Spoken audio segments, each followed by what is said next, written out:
না কেন? হাদির বিচার, হাদির খুনিকে আনা হচ্ছে না কেন এটা বলেন। আমরা তো হাদির বিচারের জন্য এখানে আসছি, কিসের জন্য আসবো? এই 6টা বাজে গাড়ির ভিড়ের জন্য 6টা বাজে যে এখানে এসে বসে রয়েছি, কিসের জন্য? হাদির জন্যই তো। হাদির বিচার হলেই তো আমরা চলে যাব। তো সরকার আমাদের হাদির বিচারটা যত দ্রুত পারে সম্ভব করে দিলে হয়ে যায়। তাহলে সরকার নেমে যাক, সরকার নেমে যাক, আমরা কিভাবে বিচার করি দেখি।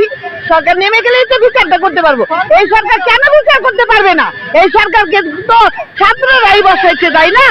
24-এর ছাত্ররাই তো সরকারে বসাইছে। তাহলে সরকার কেন বিচার করবে না বলেন? সরকার কেন বিচার করবে না? আমার শুধু এই প্রশ্ন। সরকারের কাছে আমরা কি চাই? সরকারের কাছে শুধু হাদি হত্যা বিচার চাই।